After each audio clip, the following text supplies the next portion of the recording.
Chers frères et sœurs bien-aimés du Christ,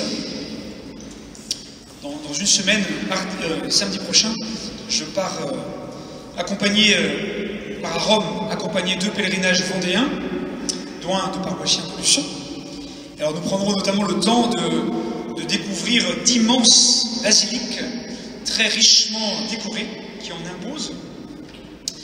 Et il y aura donc inévitablement cette réaction assez naturelle que cette grandeur ne correspond pas vraiment avec la simplicité du message évangélique où Jésus invite à se faire l'esclave de tous, comme dans l'évangile de ce dimanche. Et par cette remarque, on touche un point très intéressant de notre foi, et notamment de sa pédagogie et de sa transmission. Pour que la pureté du message évangélique puisse passer, eh bien, il faut la foi. Et pour qu'il y ait la foi, eh bien, il faut la transmettre et aider, en fait, à prendre conscience de la présence de Dieu. Ce qui n'est pas une chose facile. Et les enjeux sont immenses. Alors j'aimerais voir cela avec vous en parlant de paradoxe, de prudence et de sacrifice. La réalité paradoxale de la foi tout d'abord, dont je parle un peu sous l'eau, mais je pense que c'est un point important. C'est bien parce que Dieu est tout puissant qu'il peut se faire le plus petit. C'est bien parce que Dieu est le premier qu'il peut se faire le dernier de tous. Et par là, montrer le chemin de la vraie vie qui passe par l'abaissement.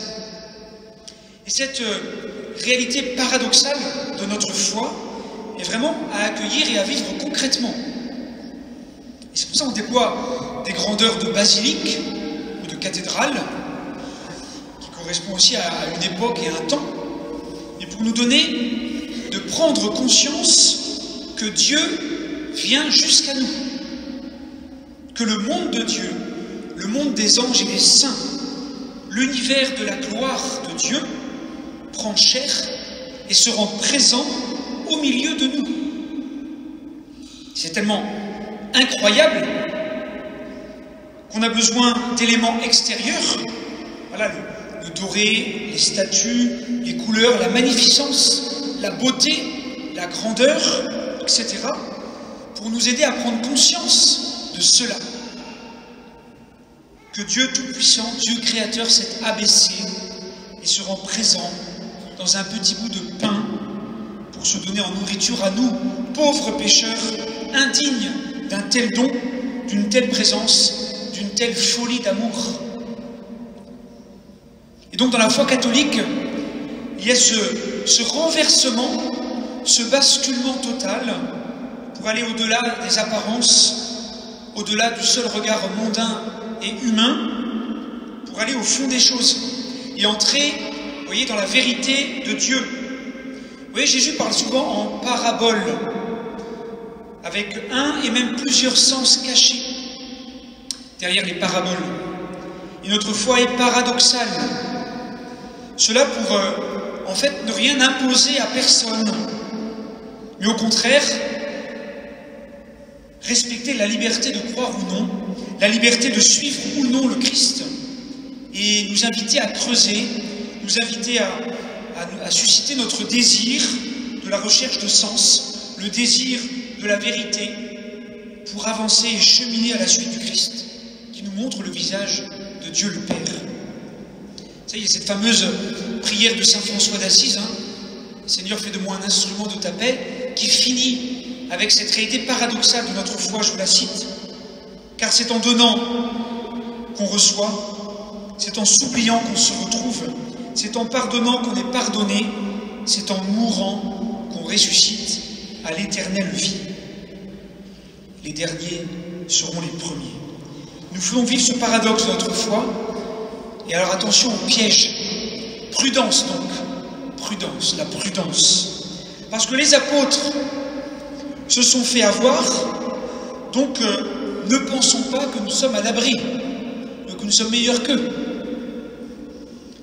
Qui est le plus grand? Qui est le meilleur? Qui est le plus fort, le plus intelligent, le plus beau, la plus belle, etc. Être le premier, le plus aimé, le plus reconnu, le plus admiré. Cette logique mondaine de la gloriole et puis cette illusion de toute puissance pour dominer au final, pour s'éclater, être aussi dans le plaisir et la jouissance, et au final être fermé sur soi-même, être mort-vivant, vivotant au lieu d'être vraiment vivant. Et vous savez, le monde et les hommes iront toujours dans le mur tant qu'il y aura une mauvaise anthropologie, c'est-à-dire une mauvaise compréhension de ce qu'est vraiment l'homme. C'est-à-dire quand les hommes se feront toujours illusion sur la vérité de l'homme et qu'ils refuseront de voir la nature blessée de l'humanité et la réalité aussi du péché qui enferme l'homme. En vérité, l'homme ne peut rien faire sans Dieu et sans un sauveur qui est Dieu lui-même. Et les hommes se sont toujours trompés. Il y a eu le communisme avec de bonnes intentions, plein d'autres idéologies avec de bonnes intentions, mais au final complètement perverties et destructrices. Et on le voit maintenant avec toute l'approche occidentale biaisée de la sexualité. Depuis la fausse libération sexuelle de mai 68. Et cela me fout en colère. Et encore cette semaine, il y a une BD qui est sortie avec un Superman bisexuel. Je ne sais pas si vous avez vu. Et vous voyez, la Suède semble commencer à voir les terribles dégâts que tout ça cause sur la jeunesse, sur nos jeunes, et commence à faire marche arrière. Et je crois qu'on n'a encore pas vu le pire, malheureusement. Pourquoi? Parce qu'on oublie que l'homme est blessé et qu'il doit encadrer notamment la sexualité par des normes, des interdits fondamentaux, par la réalité du mariage qui tire vers le haut, vers le beau, vers le vrai, pour aider l'homme à s'épanouir en évitant les pièges. Parce que la sexualité, elle est un combat avec un travail de maîtrise de soi, afin de vivre un équilibre humanisant et fécond. Elle ne peut pas se réduire d'abord à la seule génitalité, c'est un peu réducteur, et ensuite, elle ne peut pas se limiter à seulement assouvir ses passions, ses fantasmes, ses pulsions, qui partent dans tous les sens et qui détruisent, au final, la personne. Et c'est ce qui est en train de se passer, chers amis, sous nos yeux. Ça va causer des dégâts terribles. Donc prudence, attention aux apparences et aux faux discours, aux illusions. À cause de notre nature blessée par le péché, on va avoir tendance à choisir ce qui brille, ce qui procure du plaisir, ce qui me valorise aux yeux des autres et du monde, ce qui est à la mode, ce qui est tendance. On va aller dans le sens du vent et du courant, notamment si c'est dans le sens de mes envies, de mes pulsions, de mes passions, en évitant de mettre un cadre ou des limites. Et on va se laisser détruire, et on va être triste, et on va être vide. Et tout ce qui est la woke culture, la cancel culture, le gender et tout le reste, on est en train de détruire nos jeunes, chers amis. On leur enlève la prudence et le bon sens. Et ils ont surtout besoin d'apprendre l'humilité, de savoir se recevoir d'un autre, d'être dépendant de Dieu. La grandeur et la beauté de l'homme, c'est d'accueillir et de recevoir la vie qui est donnée, qui est un don qu'il faut recevoir humblement. Non pas de vouloir tout contrôler, de vouloir tout changer. Et donc le sacrifice, chers amis. Le paradoxe, la prudence, le sacrifice. Je terminerai avec ça.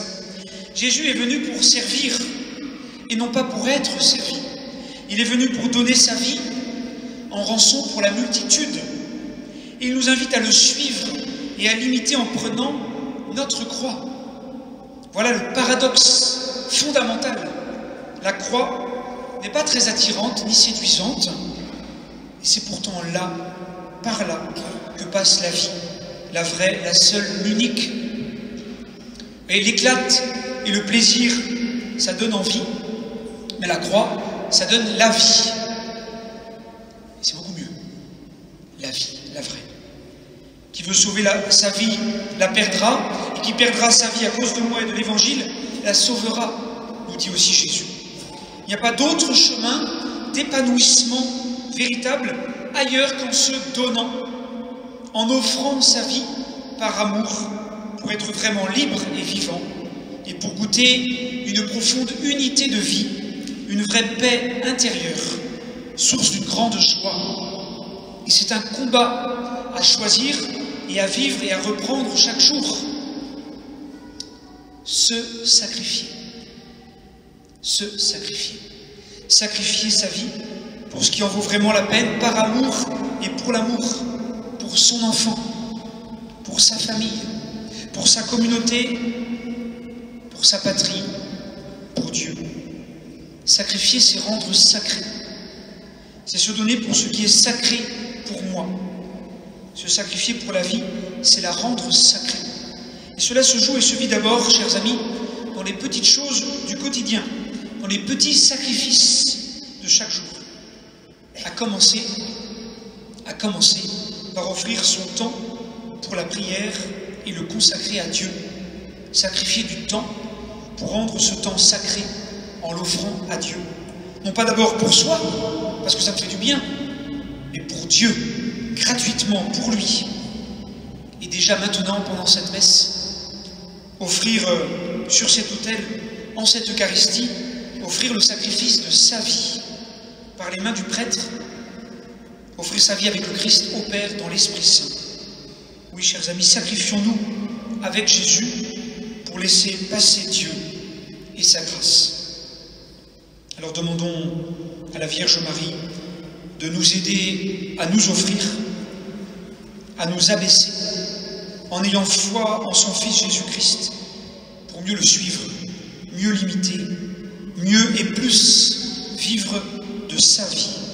C'est là le vrai chemin de la joie et de la liberté. Je vous salue Marie, pleine de grâce, le Seigneur est avec vous. Vous êtes bénie entre toutes les femmes, et Jésus, le fruit de vos entrailles, est béni. Sainte Marie, Mère de Dieu, priez pour nous pauvres pécheurs, maintenant et à l'heure de notre mort. Amen. Saint Ignace d'Antioche,